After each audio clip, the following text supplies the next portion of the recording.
everyone. Welcome back to the demo session for Public Health and Healthcare Quality System, which is a part of MSL, Medical Science License. So एक नई field, एक उभरती हुई field है medical journalism. This is an exclusive field जहां पर आपको सारी डिटेल्स पता चलती है with respect to insurance, with respect to mediclaims. आपने सुना होगा ना, उसका तो मेडिक्लेम है, उसका तो इंश्योरेंस है. सो वहां पर कौन, ये जो बड़े बड़े फार्मा कंपनीज है, जो बड़े बड़े कंपनीज है दैट प्रोवाइड LIC हो गई, they hire pharm D, they hire M pharm candidates for this particular role.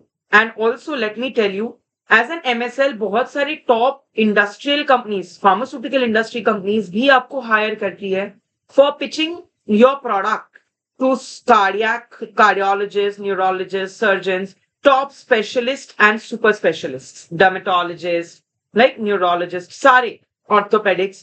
So you are not an MR, you are an MSL, who is more reputed job, or you get to explore all around the world.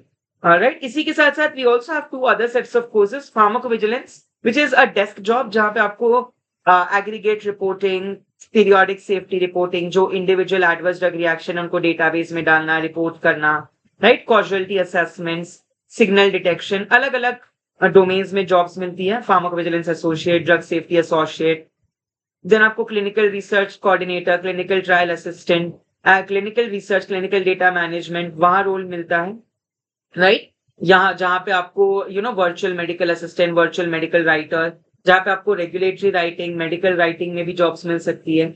उसके अलावा आपको clinical research की हम बात करें, सो ये जो courses हमने क्यूरेट करे हैं, they are by the industry professionals for the upcoming industry professionals like you.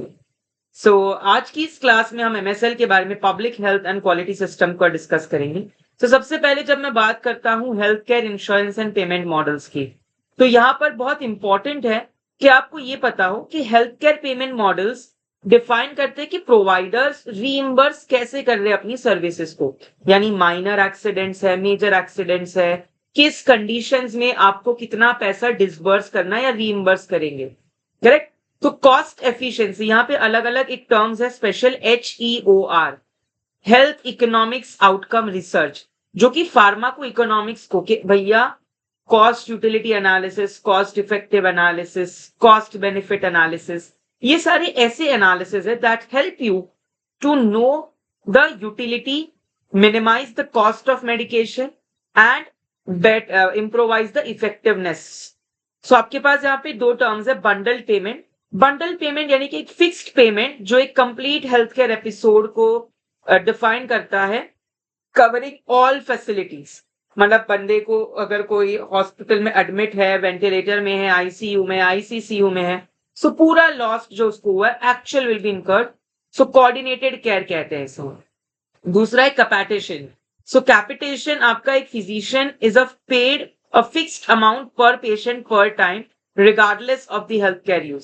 सो काफी बार कुछ ऑर्गेनाइजेशंस होते हैं जहां पे दे पे you per hour, per period, for specific time, irrespective patient आ रहे नहीं आ रहे.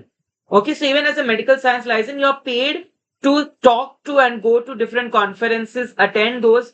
अब वो कन्वर्ट हो रहे नहीं हो रही, ऑफकोर्स वो टारगेट प्रेशर रहता है, बट आपको आपका फिक्स पे मिल जाएगा अलॉन्ग विद द TADA. सो अलग अलग और पेमेंट मॉडल है. एक है आपका डिस्काउंटेड फी फॉर सर्विस, जो कि प्रेफर्ड प्रोवाइडर ऑर्गेनाइजेशनल मॉडल है. दूसरा है आपका FFS, फ्री फॉर सर्विस, जहां पे payments for each individual service is important. So यहाँ पे काफी बार आप इंडिविजुअल बेसिस पे पे करते हो, सब्सक्रिप्शन मॉडल्स जैसे होते हैं कि भैया इसने बुक करी तो आपको यहाँ पे मिलेगा. सो इसी तरीके से आपका ये